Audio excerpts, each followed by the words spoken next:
Allah Subhanahu wa taala berfirman di ayat ke-6 dan ke-7 surat Al-Fatihah, Ihdinas siratal mustaqim. Tunjukkan kami jalan yang lurus. Tunjukkan kami jalan yang lurus.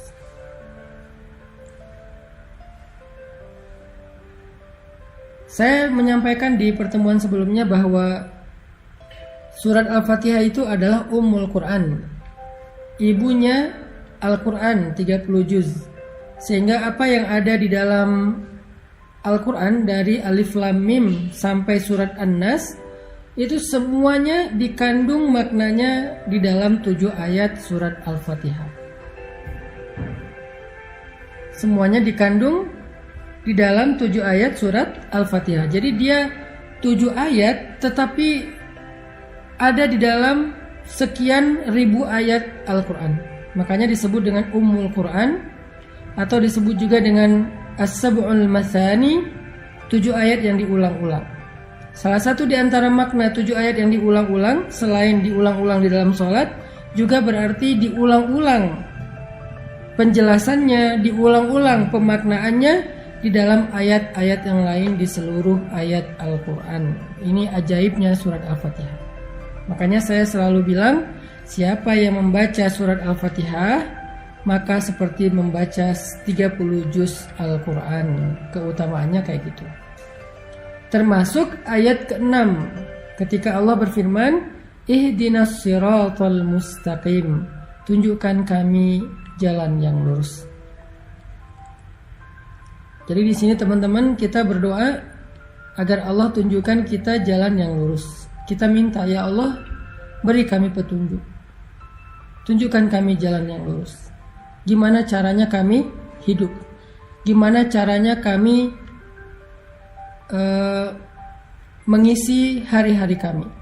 Gimana caranya kami bisa pulang kepadamu dalam keadaan selamat? Gimana caranya agar kami bisa sampai kepada Engkau? Gimana caranya agar kami tidak salah jalan? Tunjukkan kami jalan yang lurus. Apa pelajarannya di sini teman-teman? Ketika kita meminta kepada Allah untuk ditunjukkan jalan yang lurus, di sini tuh ada sebuah pengakuan kalau kita nggak tahu jalan. Di sini tuh ada sebuah kesadaran, self-awareness, kalau kita itu merasa bodoh.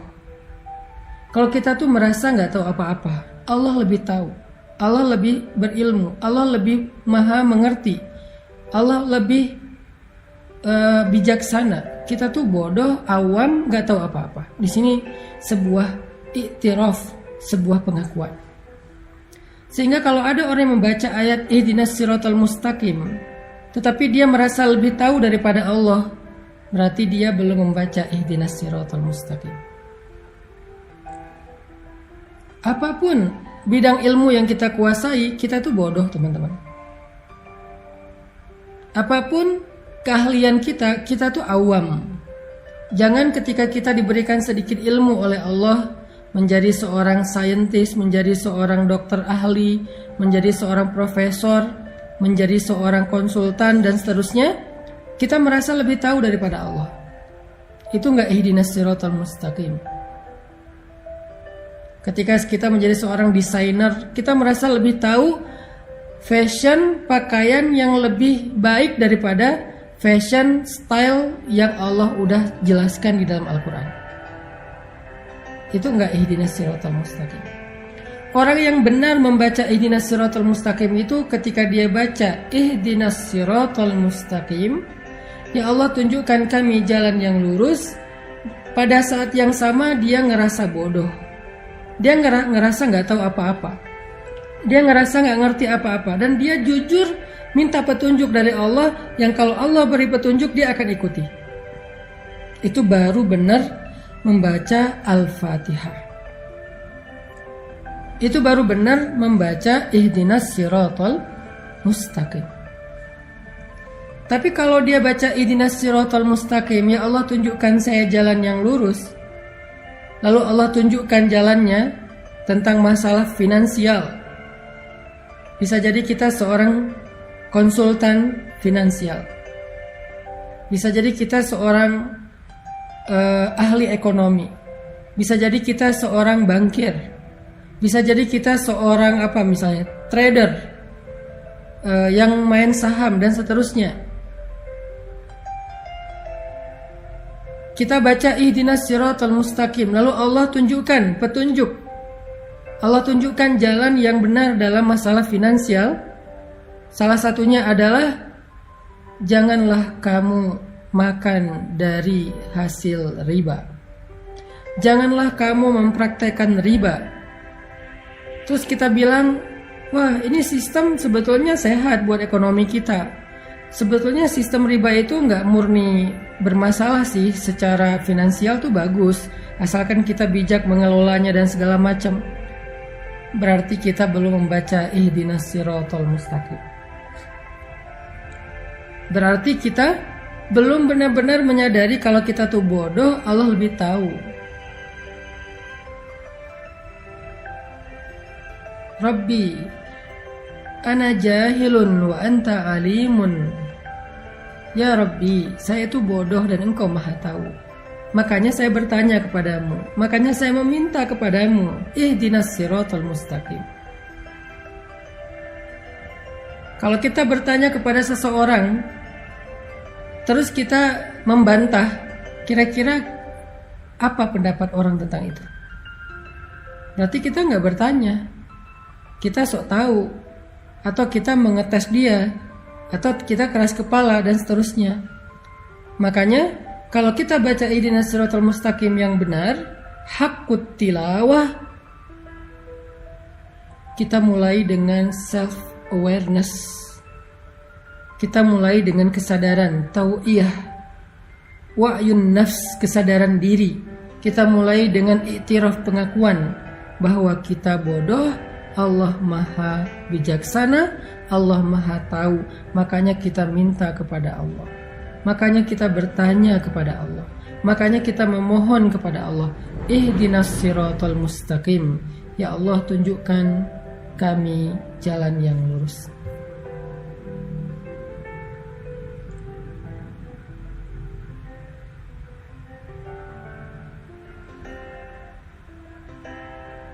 Itu poin pertama dari ihdinas siratal mustaqim.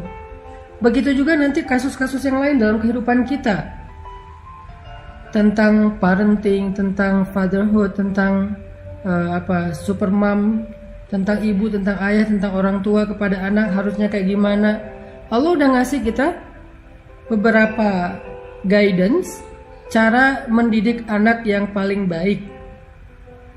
Terus kita sebagai konsultan parenting, konsultan pendidikan anak, nggak mau percaya dengan pendidikan, dengan konsep pendidikan atau petunjuk pendidikan yang ada di Al-Quran, bahwa mengajarkan Al-Quran dari kecil, mengajarkan sholat dari kecil dan seterusnya. Kita nggak percaya.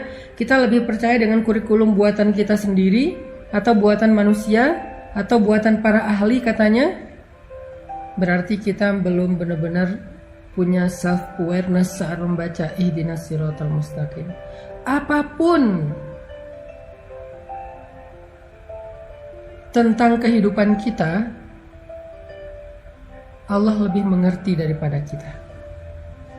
Para psikiater, para psikolog, ketika mendapatkan seorang pasien, seorang klien yang punya penyakit mental illness, sakit mentalnya, lalu Allah Subhanahu wa ta'ala memberikan solusi di dalam Al-Quran, yaitu dengan memperbanyak sholat, sedekah dan zikir.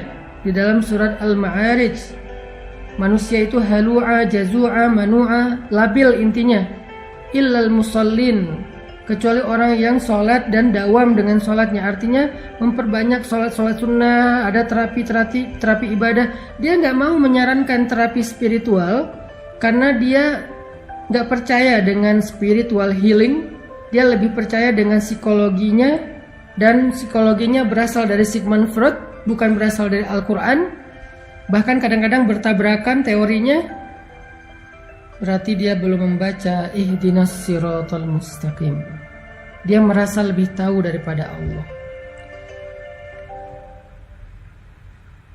Padahal Allah bilang, wallahu ya'lamu wa antum la ta'lamun. Allah lebih tahu dan kalian tidak tahu. Huwa a'lamu bikum idh ansha'akum minal ard wa idh antum ajinnatun fi butuni ummahatikum. Dia lebih tahu daripada kalian sejak kalian diciptakan dari tanah atau kalian masih janin di dalam perut ibu-ibu kalian.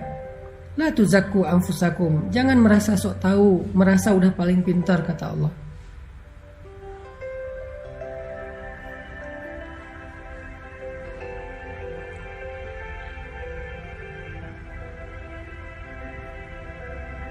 Jadi poin inti dari ihdinas siratal mustaqim yang pertama adalah kita membaca kalimat doa ini, membaca ayat ini sambil membangun wa'yun nafs, membangun self awareness, kesadaran dalam diri kita. Kesadaran tentang apa? Nahnu juhala wallahu alimun. Kita ini jahil, kita ini bodoh, dan Allah itu maha tahu. Kita baca ayat ini, baca doa ini dengan sebuah iktiraf, dengan sebuah pengakuan, dengan sebuah keyakinan bahwa kita itu butuh Allah untuk menunjukkan jalan hidup kita. Sehingga nggak boleh kita merasa lebih tahu dari Allah. Baik masalah pribadi kita dalam hidup maupun masalah keluarga atau masalah sosial, masalah bangsa, masalah politik, masalah ekonomi, masalah dagang, masalah sains, apapun dari yang paling kecil sampai yang paling besar, kita merasa diri kita bodoh dan Allah itu yang maha tahu. Kita merasa diri kita itu awam dan Allah maha bijaksana, sehingga kita meminta dengan sungguh-sungguh dan tulus, ihdinas siratal mustaqim. Ya Allah, tunjukkan saya jalan yang lurus, tunjukkan saya jalan untuk mendapatkan jodoh yang Engkau ridhoi. Kata Allah, la taqrabuz zina, jangan pacaran. Kok la taqrabuz zina terjemahannya jangan pacaran? Ya, karena pacaran itu adalah langkah-langkah mendekati perzinaan. Mungkin nggak nikah menjadi perzinaan? Nggak mungkin, karena nikah itu justru menutup pintu zina. Nikah menutup pintu zina. Karena orang yang melakukan hubungan suami istri setelah menikah nggak disebut berzina, disebut malah di sisi Allah. Jadi menikah menutup pintu zina, sedangkan pacaran membuka pintu zina. Ada yang sampai masuk ke dalam jebakan syaitan itu dalam banget, jebakan syaitan itu jauh banget. Ada yang masuknya setengah, ada yang masuknya di depan. Pokoknya dia membuka pintu dosa besar. Sehingga Allah mengatakan la taqrabuz zina. Saya menerjemahkannya dalam bentuk tafsir, jangan pacaran. La taqrabuz zina, jangan pacaran. Kita bilang enggak kok, pacaran enggak gitu, enggak akan membuat kita sejauh itu. Saya ngertilah, saya insya Allah sanggup menjaga diri dan segala macam. Saya percaya kok sama anak saya percaya kok sama pasangan saya dan segala macam. Siapa yang lebih tahu, kita atau Allah? Siapa yang lebih mengerti, kita atau Allah? Sehingga kita balikin lagi kepada surat Al-Fatihah. Ihdinas siratal mustaqim. Tunjukkan saya jalan yang lurus ya Allah. Kata Allah dalam urusan jodoh, la taqrabuz zina, jangan dekati zina. Kalaupun itu menjadi jodohmu, maka kehilangan berkah. Nanti banyak masalah. Atau kalau kamu punya masalah, Allah gak akan terlibat dan membantumu. Tapi kalau kamu meninggalkan pacaran, kemudian dapat jodoh, ada masalah, Allah terlibat di dalam membantu masalah keluargamu. Allah pernah terlibat membantu Hafsah radhiyallahu anha ketika ada masalah dengan Nabi. Terlibat dalam membantu Khawlah bintu Sa'labah ketika dia dizihar oleh suaminya, ditalak dengan konsep zihar oleh suaminya di surat Al-Mujadilah. Allah membantu Hafsah di surat At-Talaq. Allah membantu Sayyidah Aisyah di dalam surat At-Tahrim, dan banyak lagi ayat-ayat Allah terlibat membantu permasalahan rumah tangga Nabi dan para sahabat. Kenapa Allah sampai turun tangan dalam masalah rumah tangga? Karena mereka memulai rumah tangga itu dengan cara yang Allah ajarkan, dengan petunjuk yang Allah tunjukkan. Ihdinas siratal mustaqim. Tapi ketika dia memulai rumah tangga itu bukan dengan cara yang Allah ajarkan, bukan dengan petunjuk yang Allah turunkan, nanti ketika ada masalah, Allah gak akan terlibat. Dan itu hak Allah. Kita gak melibatkan Allah kok dari awal. Kenapa kita maksain Allah terlibat di tengah atau di akhir? Kan gak fair dong. Di awal ketika kita memulai hubungan rumah tangga, kita gak melibatkan Allah. Kita pakai cara kita sok tahu. Nanti di tengah kita melibatkan Allah, kita maksa Allah, kok gak bantu saya? Kan dari awal gak kita libatkan. Kalau kita libatkan Allah dari awal, kita nanya, ya Allah, cara dapat jodoh yang benar tuh gimana? Allah bilang, jangan pacaran. Terus caranya ta'aruf. Ta'aruf itu ada fikihnya. Ikuti aja fikih itu.